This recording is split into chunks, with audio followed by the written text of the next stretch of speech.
Hello everyone, this is Monica Agrawal, lecturer in commerce from GGSSS Hisar. तो my dear students, आज हम आपकी शुरुआत करने जा रहे हैं बिज़नेस स्टडीज़ की. ठीक है, हम पढ़ेंगे आज बिज़नेस एंड इंट्रोडक्शन. तो स्टूडेंट्स, ऐसा है कि आप लोगों के लिए +1 के लिए ये सब्जेक्ट बिल्कुल नया है. आपने आज से पहले कभी इसके बारे में नहीं पढ़ा. हर सब्जेक्ट आप 10th तक ऑलमोस्ट पढ़ के आते हैं, चाहे साइंस के हैं चाहे आर्ट्स के हैं, लेकिन कॉमर्स के सब्जेक्ट बच्चों के लिए नए होते हैं, है ना. लेकिन सच बात उसमें पता है क्या चीज़ होती है? सच बात उसमें एक बात ये होती है कि बच्चों के लिए ये सब्जेक्ट नए नहीं है.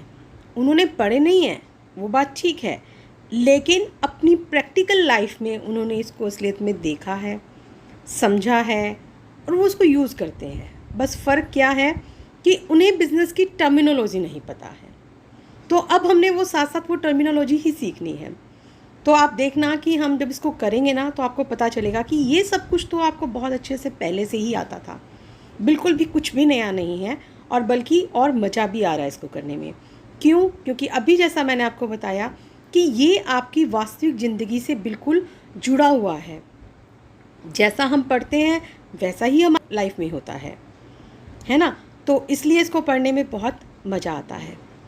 तो चलिए बच्चों, आज हम जो अपने टॉपिक करने जाएंगे, आज हम क्या क्या डिस्कस करेंगे, पहले हम उन पे थोड़ा सा एक बार नज़र डाल लेते हैं. देखिए, तो आज का हमारा टॉपिक रहेगा, हम पढ़ेंगे, बात करेंगे टाइप्स ऑफ ह्यूमन एक्टिविटीज़ के बारे में कि ह्यूमन एक्टिविटीज़ कितने तरीके की होती हैं. फिर हम बात करेंगे इकोनॉमिक एक्टिविटी क्या होती है, आर्थिक क्रियाएं जिसे हम कहते हैं. हम अनार्थिक क्रियाओं के बारे में भी बात करेंगे जिसे हम कहते हैं नॉन इकोनॉमिक एक्टिविटी. उसके बाद हम बात करेंगे meaning and features of business की, कि बिज़नेस किसे कहते हैं और उसकी विशेषताएं क्या हैं. साथ ही हम पेशे को भी जानेंगे कि प्रोफेशन किसको कहते हैं और विशेषताएं उसकी क्या होती हैं. अभी तो आपको सब कुछ एक बार थोड़ा सा टफ लग रहा होगा कि पता नहीं ये क्या क्या नाम है, लेकिन नाम अलग लग रहे हैं, सुने फर्स्ट टाइम है ना. अभी बाद में आपको ये सब समझ भी आ जाएंगे और बहुत आसान भी लगेंगे. देखिए, अब हर इंसान अपनी लाइफ में कुछ ना कुछ एक्टिविटीज़ तो करता ही है. कोई कुछ काम कर रहा है, कोई कुछ काम करता है ना कुछ काम. अब देखिए, जैसे मैं आपको यहाँ पे अभी कुछ पिक्स दिखाने वाली हूँ, उन पिक्स में आपको ये पता चलेगा कि हर इंसान कोई ना कोई काम ज़रूर करता है. आप पढ़ाई करते हैं. अब जैसे यहाँ पे कुछ ये जो लेडी हैं वो क्या कर रही हैं, वो फैक्ट्री में काम कर रही हैं. इसी तरह से चलिए अब हम और देखेंगे. हम देख रहे हैं कि अब जो ये लोग हैं ये क्या कर रहे हैं, ये कुछ लकड़ी से सामान बना रहे हैं, मीन्स चीज़ों का उत्पादन कर रहे हैं, है ना. और फिर देखिए यहाँ पर भी ये जो लोग हैं अब ये क्या कर रहे हैं, ये कुछ काम करने में बिज़ी हैं. ये कुछ यहाँ पे इसकी ठोका पिटी सी चल रही है इनकी, और साथ ही ये कुछ ग्रिल वगैरह लगा रहे हैं, means they are busy in some work. ठीक है, चलिए अब देखिए यहाँ पे जो डॉक्टर हैं वो पेशेंट को देखने में लगे हुए हैं. आजकल जो ये लेटेस्ट हम आपको पिक दिखा रहे हैं कि ये कोरोना से है, कि जैसे उसमें कोरोना का खतरा है, तो इसी के लिए यहाँ पे इन्होंने PPE किट डालकर ये इलाज कर रहे हैं. इसी तरह से ये देखिए यहाँ पर हैं, ये क्या कर रही हैं, ये लॉयर के साथ लेडी डिस्कस कर रही हैं. लॉयर कौन होता है? वकील होता है ना. तो ऐसी ही हमारी ज़िंदगी में बहुत सारी क्रियाएं होती हैं. अब देखिए यहाँ पे कुछ लोग जो है वो सोशल वर्क कर रहे हैं. सोशल वर्क मीन्स कि समाज सेवा कर रहे हैं. तो आपने देखा बच्चों कि हर इंसान कुछ ना कुछ एक्टिविटी तो ज़रूर करता है.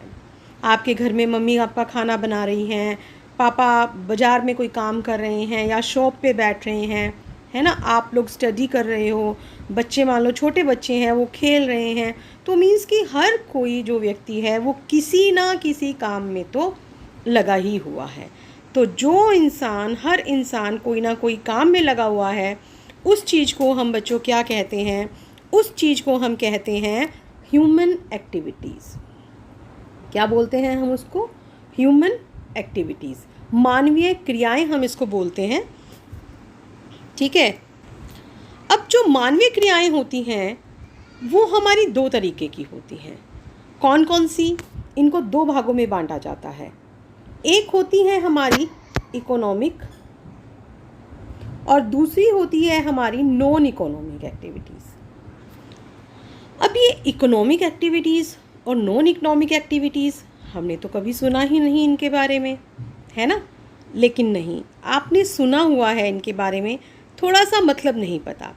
चलिए अब हम इनको थोड़ा सा डिटेल में करेंगे तो बच्चों आपको पता चल जाएगा।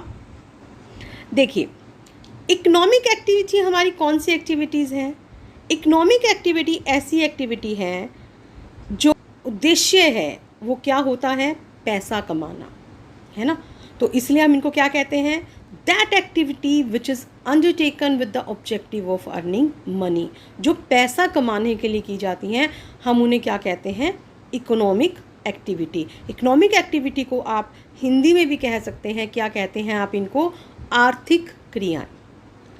अब देखिए, जो ऊपर हमने जितनी भी एक्टिविटीज़ देखी, चाहे कोई लॉयर के साथ था या फिर चाहे कोई डॉक्टर पेशेंट को देख रहा था, लोग काम कर रहे हैं किस लिए? पैसा कमाने के लिए। हर कोई अपनी लाइफ में चाहता है पैसा कमाना। तो जो सारी की सारी क्रियाएं थी, चाहे कोई फैक्ट्री में काम कर रहा है, चीज़ों का उत्पादन कर रहा है ना, कोई लकड़ी का सामान बना रहा है, कुछ भी बना रहा है, उसका मेन पर्पज़ क्या है? उसका मेन पर्पज़ है कि वो पैसा कमाना चाहता है। तो ऐसी हर एक क्रिया जिसका उद्देश्य पैसा कमाना है वो हमारी कौन सी क्रिया हो गई? आर्थिक क्रियाएं होगी, है ना? लेकिन अब इसमें एक बात और ध्यान देनी पड़ेगी आपको। अब देखिए, आर्थिक क्रिया में एक चीज़ आप देखना। अब जैसे कि आपकी मम्मी है, वो घर में खाना बनाती हैं, तो क्या उसके लिए उनको पैसे दिए जाते हैं? नहीं ना, उनको पैसे नहीं दिए जाते उसके लिए। उनको पैसे नहीं दिए जाते तो इसलिए वो क्या है? वो आर्थिक क्रिया नहीं है। लेकिन अगर आपकी मम्मी होटल में खाना बना रही हैं, वहाँ पे एज ए कुक काम कर रही हैं, वहाँ उनको उसकी सैलरी मिलेगी, तो वो हमारी क्या है? एक आर्थिक क्रिया। समझ में आया बच्चों आपको डिफरेंस? कि जो एक्टिविटीज़ हम पैसा कमाने के लिए करते हैं वो आर्थिक होती है, और जो हम बिना पैसा कमाने के लिए करते हैं वो एक किस्म से हम उसको क्या कह सकते हैं? Non economic activity. अब नॉन इकोनॉमिक एक्टिविटी को अब हम क्या कह सकते हैं? That activity which is undertaken with the objective of getting psychological satisfaction. अब कोई इंसान बिना पैसा कमाने के लिए क्यों काम करेगा? वो काम करेगा इसलिए क्योंकि मानसिक शांति तो उस इंसान को चाहिए ना कहीं वो अपनी मनोवैज्ञानिक तौर पे तो शांति चाहेगा ना। अब जैसे देखिए, कुछ लोग जो होते हैं धर्म के प्रचार में लगे हुए हैं। अभी हमने ऊपर एक पिक भी देखी थी, कौन सी थी वो? समाज सेवा की। तो अब वो जो समाज सेवा कर रहे हैं, जो समाज के लिए काम कर रहे हैं, जब समाज ने क्या आपको काम करने के लिए बोला था? नहीं। आप उनके लिए काम कर रहे हैं तो क्या वो आपको पैसा देंगे? नहीं। तो इसका मतलब जो आप बिना पैसे के लिए काम कर रहे हैं वो आपकी कौन सी क्रिया हो गई? अनार्थिक क्रिया हो गई। ठीक है, तो यहाँ पे आपको फ़र्क समझ में आ गया कि मानवीय क्रियाएं जो हैं, ह्यूमन एक्टिविटीज़ जो हैं, वो दो पार्ट्स में डिवाइड होती हैं। एक होती है इकोनॉमिक एक्टिविटी और दूसरी कौन सी होती है? Non economic activity. चलिए अब हम अपनी नेक्स्ट एक्टिविटी की तरफ चलते हैं। अब इनके भी जो है ना सब फर्दर पार्ट्स हैं। क्या क्या हैं इनके पार्ट्स? देखिए, हमने पहले क्या बांटा था, अभी जो मैंने आपको समझाया ना बच्चों, वही एक किस्म से हमारी चीज़ें आ जाएंगी। देखिए, ह्यूमन एक्टिविटीज़ जो हैं हमारी वो दो तरीके की हो गई, एक इकोनॉमिक्स और एक दो नॉन इकोनॉमिक। ये पैसा कमाने के लिए थी और ये पैसा कमाने के लिए नहीं थी। अब इकोनॉमिक एक्टिविटीज़ जो हैं उनको भी फर्दर जो है तीन भागों में बांटा गया है। कौन कौन से में? एक बिजनेस, एक प्रोफेशन और तीसरा कौन सा है? एम्प्लॉयमेंट। अभी हम इनके बारे में डिटेल में भी बात करेंगे। अब बिज़नेस जो है वो बड़ी एक कॉमन सी टर्म है, आपने बहुत बार सुनी होगी कि वो इंसान इस चीज़ का बिज़नेस करता है, उसका कपड़े का व्यापार है, बात करते हो ना कि उसका फर्नीचर का बिज़नेस है, हम बहुत बार बात करते हैं। प्रोफेशन, वो डॉक्टर का प्रोफेशन है।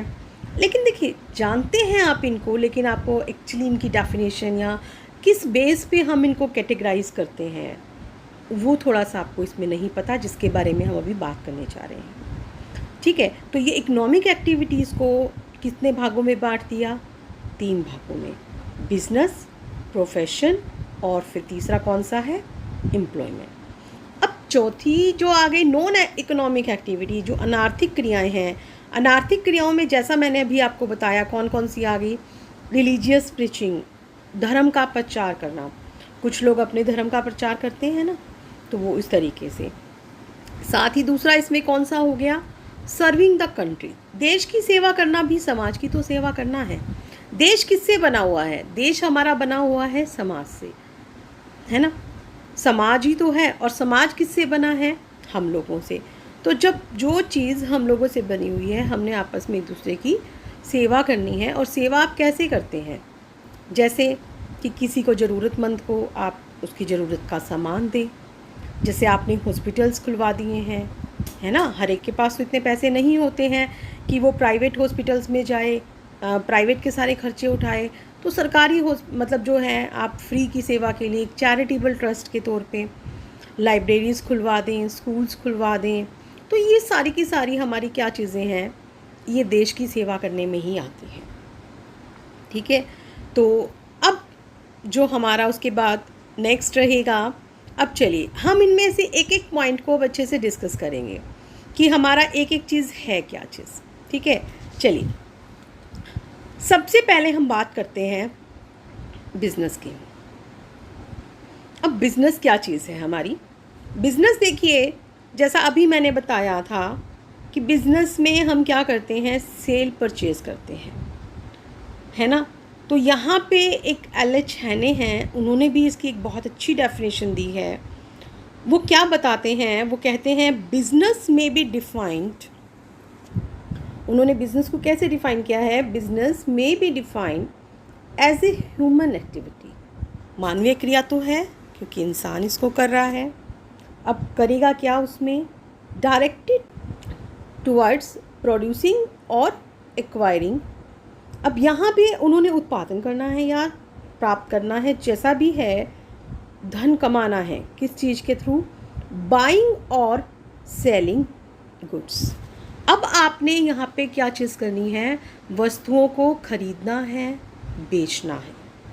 तो वो आपका क्या कहलाता है? बिजनेस कहलाता है। ठीक है, अब बिजनेस में ज़रूरी नहीं होता कि ये बहुत बड़े लेवल पे होगा, छोटा भी हो सकता है और बड़ा भी हो सकता है। ये बिज़नेस, उसमें कोई प्रॉब्लम नहीं होती है। जैसे देखिए, आपके हर गली मोहल्ले में कुछ दुकानें होती हैं। कोई किराने की दुकान है, कोई दूध ब्रेड की दुकान है ना, हर एक के आसपास है। तो चाहे वो छोटा है, लेकिन वो उसका क्या है? बिजनेस है। क्यों? क्योंकि वो वहाँ पर सामान खरीद रहा है और बेच रहा है।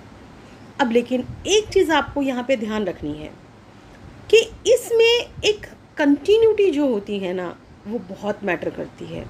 लगातार चलना रहना चाहिए, इसमें रुकना नहीं चाहिए। ये नहीं कि आपने कभी एक आध बार कोई ट्रांजैक्शन कर दी तो आप ये माने कि ये बिज़नेस है, ऐसा नहीं होता। अब आप अपने घर में रद्दी अखबार हो जाते हैं, उनको कबाड़ी को बेचते हो बुलाकर, तो क्या वो आपका व्यवसाय है? नहीं, वो आपका व्यवसाय नहीं हो सकता। क्यों? क्योंकि आप लगातार ये काम नहीं करते। आपके पास कबाड़ था, आपने बेच दिया, ठीक है ना। आपने दुकान से जाके ब्रेड लिया, ब्रेड खरीद कर आप लाए, आप उसे कंज्यूम करना चाहते हैं, खाना चाहते हैं, तो क्या ये बिज़नेस है? अक्सर आप डेली सुबह नाश्ते में ब्रेड खाते हैं और आप डेली शॉप से ब्रेड लेकर आते हैं, तो क्या ये आपका बिज़नेस है? नहीं, ये भी आपका बिज़नेस नहीं है। क्यों नहीं है? क्योंकि यहाँ पे जो ब्रेड है उसको आप कंज्यूम करने के लिए लाए हैं, उसको आप वापस बेचने के लिए नहीं लाए, उससे आपको कोई प्रॉफिट अर्न नहीं हो रहा। समझ आया? तो ये थी इसकी डेफिनेशन जो कि हैने ने दी थी, और इन्होंने बहुत अच्छी डेफिनेशन दी इसकी और इसके बारे में बताया था। चलिए अब हम इसी में से कैरेक्टरिस्टिक्स निकालेंगे। सबसे मेन हमें कोई भी कॉन्सेप्ट पता होना चाहिए, फिर हमें उसकी फ़ीचर्स के बारे में देखना पड़ता है। तो अब अगर हम इसकी फ़ीचर्स हैं, कैरेक्टरिस्टिक्स हैं, विशेषताएं, एक ही सब बात होती है, नाम अलग अलग हैं, बस फ़र्क इतना ही है। जैसा मैं आपको बताती हूँ कि अब मान लीजिए कि आप हैं, आपको घर में किसी और नाम से बुलाया जाता है, आपके फ्रेंड्स किसी और नाम से बुलाते हैं, आप तो चेंज नहीं हो रहे ना। तो ऐसा ही यहाँ पे होगा, करैक्टरिस्टिक्स हैं, फीचर्स हैं, एक ही बात होती है, अलग अलग नहीं हैं।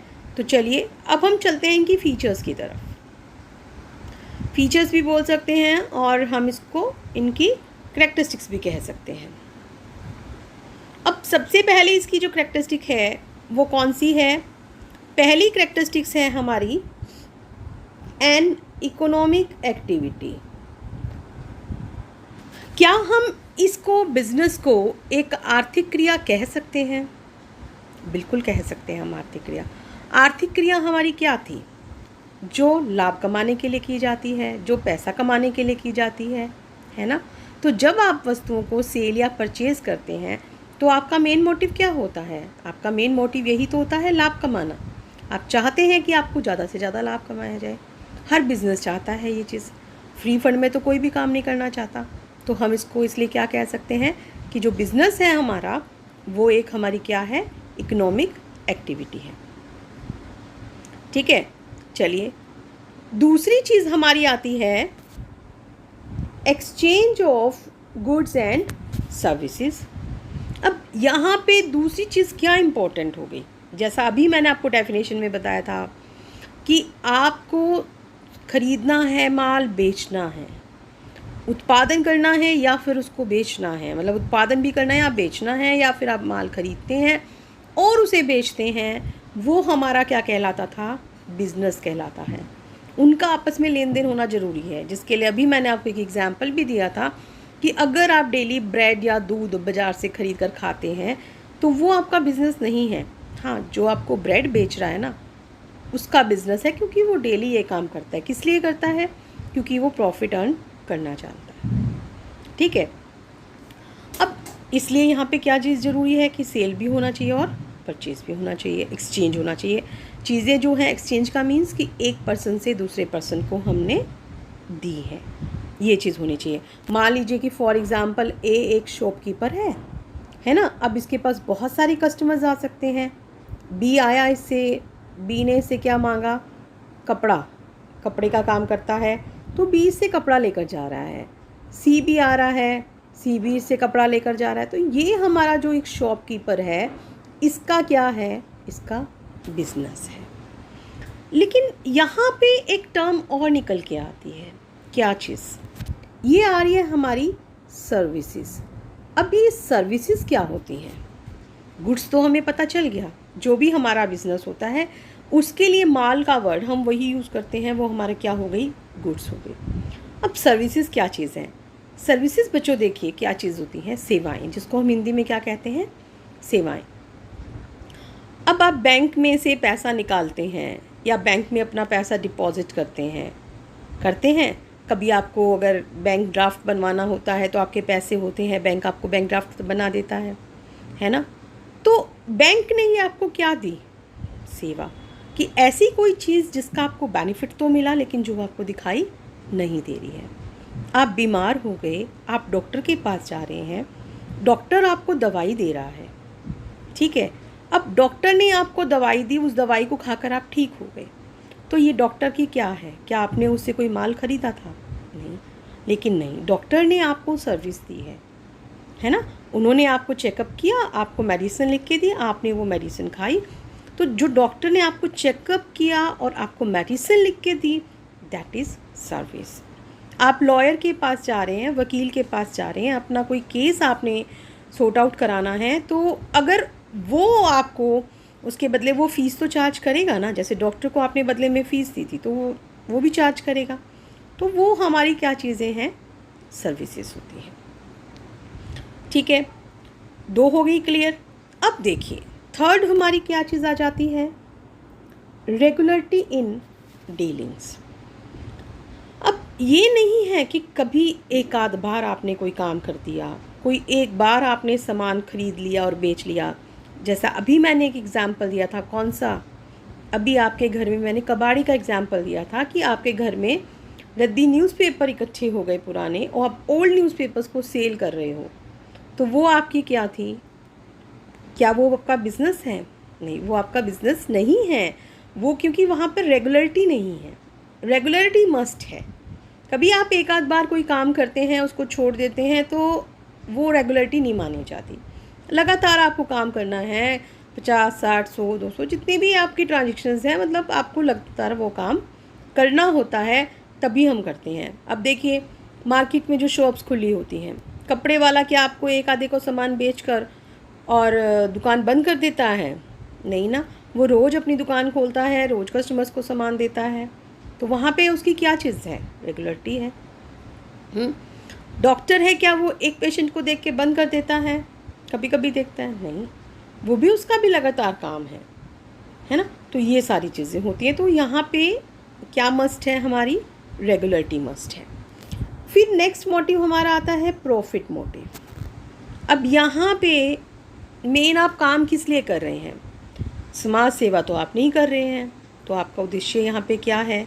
लाभ कमाना। आप वही काम करते हैं। ये ह्यूमन नेचर भी है कि हर इंसान चाहता है ज़्यादा से ज़्यादा वो पैसा कमाए।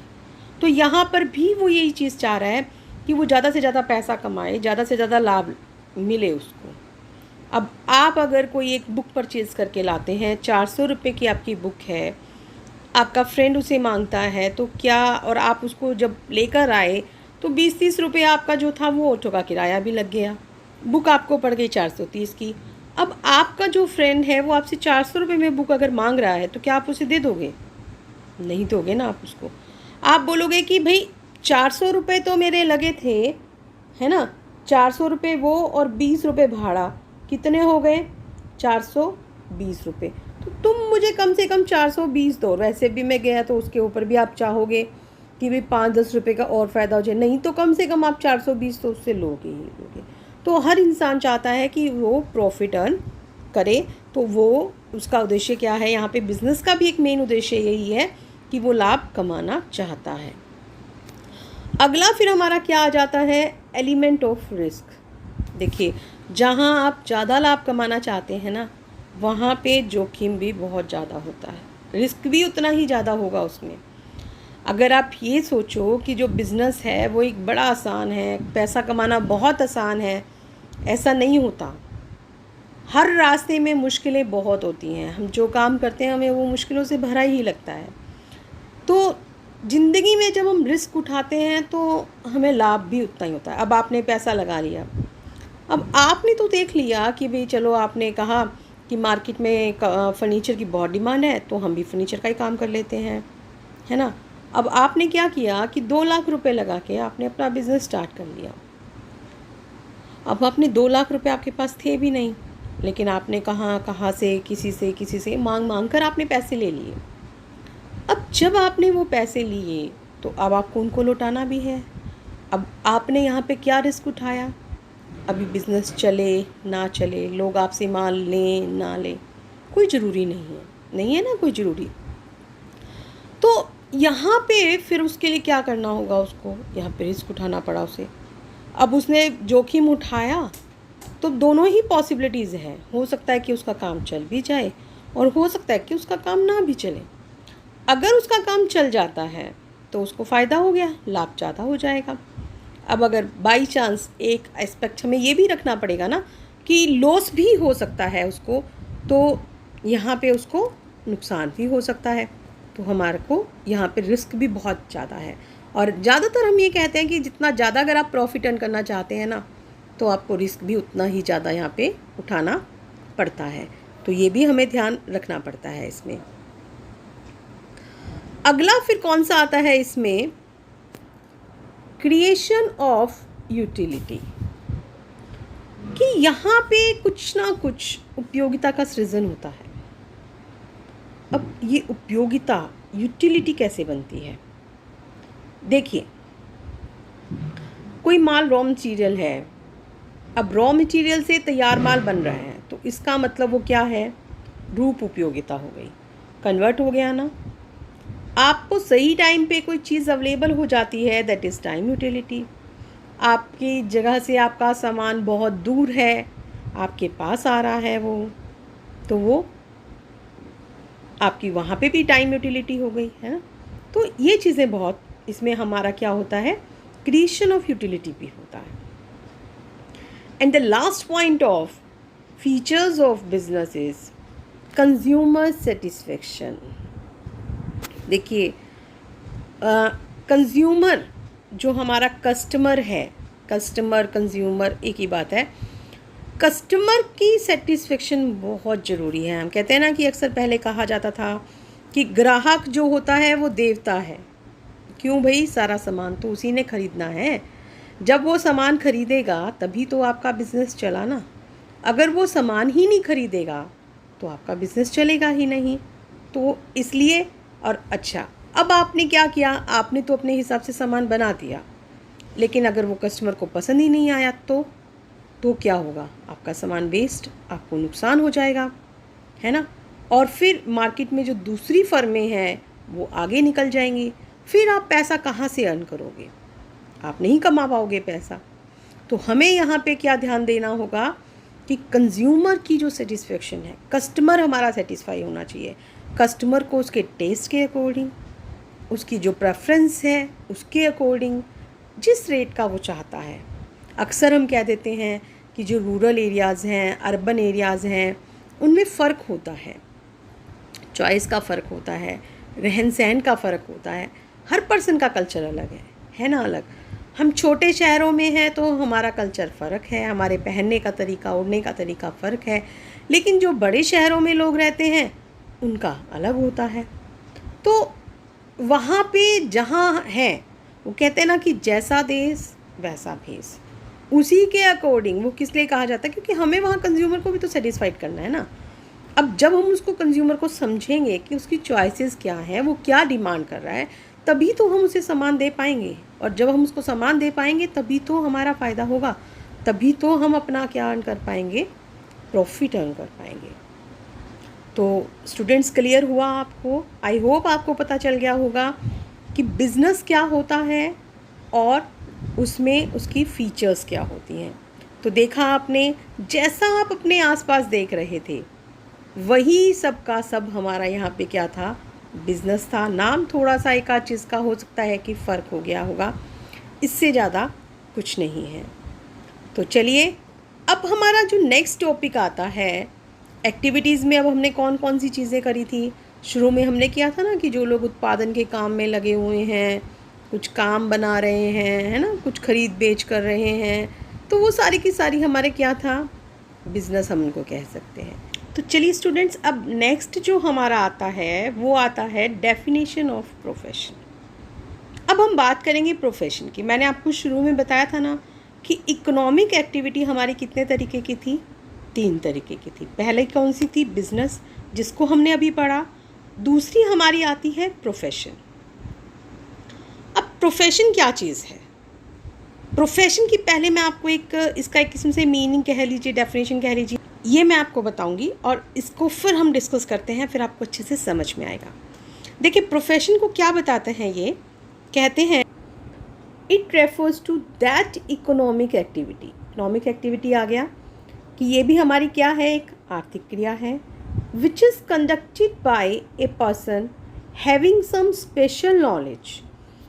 कौन कर रहा है इस एक्टिविटी को? एक ऐसा इंसान जिसके पास कुछ स्पेशल नॉलेज है एंड स्किल्स हैं, कुछ स्किल्स भी हैं और स्पेशल नॉलेज भी है, which is used impartially to serve the various sections of the society. जिसको वो किसके लिए यूज़ करता है?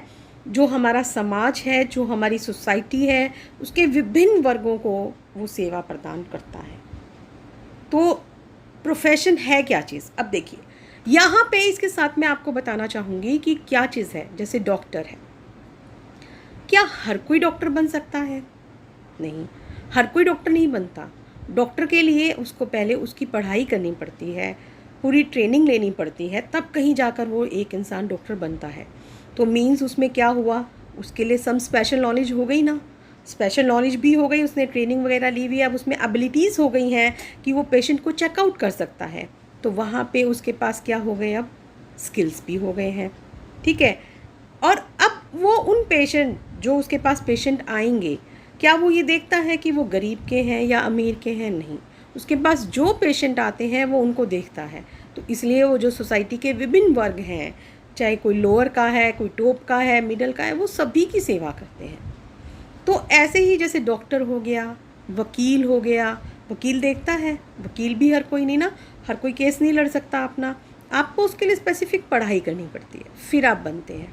इवन आप एक टीचर ले लीजिए, अब हर कोई टीचर आपको, एक कॉमर्स का टीचर आपको कॉमर्स पढ़ाएगा, आर्ट्स का टीचर आपको आर्ट्स पढ़ाएगा, साइंस का टीचर आपको साइंस पढ़ाएगा। अब कॉमर्स वाले को साइंस दे दी जाए तो क्या वो उतनी अच्छी से वो पढ़ा पाएगा? नहीं, क्योंकि उनको उस चीज़ की नॉलेज नहीं है। लेकिन साइंस वाले टीचर को उस सब्जेक्ट की स्पेसिफिक नॉलेज है। इसी तरह से कॉमर्स वाले टीचर को कॉमर्स की स्पेसिफिक नॉलेज है, उसको बारीकियाँ पता है जो कि वो स्टूडेंट्स को बता सकते हैं। तो ये क्या है, हमारा प्रोफेशन है। ठीक है, चलिए अब हम चलेंगे इसकी करैक्टरिस्टिक्स की तरफ। अब करैक्टरिस्टिक्स में भी वही कुछ डेफिनेशंस में से ही बातें हमारी आ जाती हैं, जैसे कि क्या है, ये हमारी एक इकोनॉमिक एक्टिविटी है। क्यों है? क्योंकि ये भी तो लाभ कमाने के लिए की जा रही है ना, पैसा अर्जित कर रहे हो आप। डॉक्टर आपको फ्री में थोड़ी ना देखता है, पैसे फीस चार्ज करता है, वो उसका प्रॉफिट हो गया। वकील आपका केस फ्री में नहीं लड़ता, वो आपसे पैसे लेता है, तो वो उसका क्या हो गया, वो भी उसके लिए इकोनॉमिक एक्टिविटी हो गई। चलिए तो चलते हैं अब हम इसकी फीचर्स की तरफ। प्रोफेशन की करैक्टरिस्टिक्स में सबसे फर्स्ट जो हमारी करैक्टरिस्टिक है वो हमारी आती है body of specialised knowledge and technique. जैसा अभी मैंने स्टूडेंट्स आपको बताया कि डॉक्टर के लिए आपको डॉक्टरी की पढ़ाई करनी पड़ेगी, मैनेजर बनने के लिए आपको MBA वगैरह कुछ ऐसा करना पड़ेगा, है ना। जैसे चार्टर्ड अकाउंटेंट हैं, CA सुना है ना आपने, CA होते हैं तो चार्टर्ड अकाउंटेंट होते हैं, वो भी ऐसे ही नहीं बन जाते, उसके लिए भी आपको स्पेशल नॉलेज लेनी पड़ती है, तब कहीं जाकर आप बनते हैं। तो यहाँ पे प्रोफेशन का एक पहली मेन फीचर इसकी क्या है कि आपको स्पेसिफिक उसके लिए नॉलेज चाहिए, उसकी टेक्निक्स आपको पता होनी चाहिए। सेकंड आपके पास क्या आता है, formalised methods of acquiring training and experience. अब यहाँ पे आपके पास उसकी ट्रेनिंग भी लेनी पड़ती है। हर इंसान के लिए जो कोई काम सबने पहले थोड़ी ना किया होता है, काम सबके लिए नए होते हैं, धीरे धीरे हम उनको सीखते हैं, कुछ हमें एक्सपीरियंस मिलता है तो हमारा काम और अच्छे से होता चला जाता है। ठीक है, तो हम उस काम को और अच्छे से कर लेते हैं। अब जब आप CA बनते हैं, CA की आप करते हैं तो आपको पेपर्स भी देने पड़ेंगे, पढ़ाई भी करनी पड़ेगी, प्लस आपको उसके लिए ट्रेनिंग भी दी जाती है कि आप CA के अंडर साथ रह के काम करें। काम करने से आपको पता चलेगा कि काम को किस तरीके से किया जाता है, तभी आप अपना इंडिपेंडेंट काम कर सकते हैं। ऐसे ही डॉक्टर की जब आप पढ़ाई करते हैं तो उसके लिए भी आपको स्पेशल ट्रेनिंग दी जाती है, आपको डॉक्टर के साथ रखा जाता है, डॉक्टर के साथ साथ आप हेल्प कराते हैं। जब हम किसी के साथ कोई मिल के काम करते हैं तो हमें पता चल जाता है ना कि भाई हाँ, इस काम को हमें इस तरीके से करना चाहिए, तो वो सारी बारीकियाँ समझ जाता है। ठीक है, तीसरा फिर इसमें क्या चीज़ आ जाती है, establishment of representative professional association. यहाँ पे फिर रिप्रेजेंटेटिव प्रोफेशनल एसोसिएशन भी बनाने पड़ते हैं। जैसे मेडिकल के लिए मेडिकल काउंसिल है, CA के लिए एक अलग से इंस्टीट्यूट है जो कि पूरा का पूरा इसके लिए एक एसोसिएशन होगा जो आपको बाकायदा मेंबरशिप देता है ना। तो ऐसे ही लॉयर के लिए भी होता है। तो यहाँ पे उनकी स्थापना भी बहुत ज़रूरी होती है, जो अपने फील्ड से रिलेटेड आपको सारी की सारी चीज़ें बताएगी, उनमें गाइडलाइंस देती है।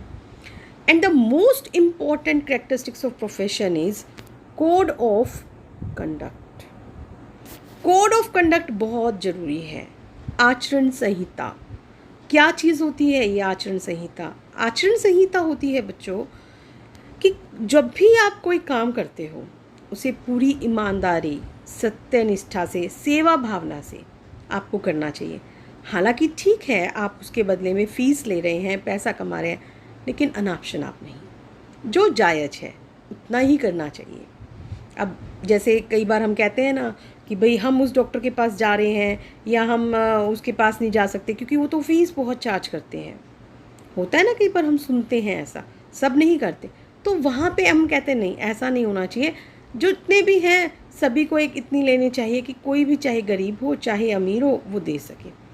डॉक्टर भी अपना काम ईमानदारी से करे, डॉक्टर है, टीचर है, मीन्स जो भी प्रोफेशनल लोग हैं उनके लिए ज़रूरी क्या है कि वो पूरा आचरण संहिता का पालन करें। जैसे आप स्कूल में जाते हैं, आपसे क्या उम्मीद की जाती है, आपके लिए क्या कोड ऑफ कंडक्ट होता है कि आप अपनी यूनिफॉर्म में आएँ, आप वहाँ पे डिसिप्लिन मेंटेन करके रखें, शरारतें ना करें, है ना। तो ऐसे ही जो प्रोफेशन होते हैं उनमें भी उनका क्या होता है, वो कोड ऑफ कंडक्ट होता है।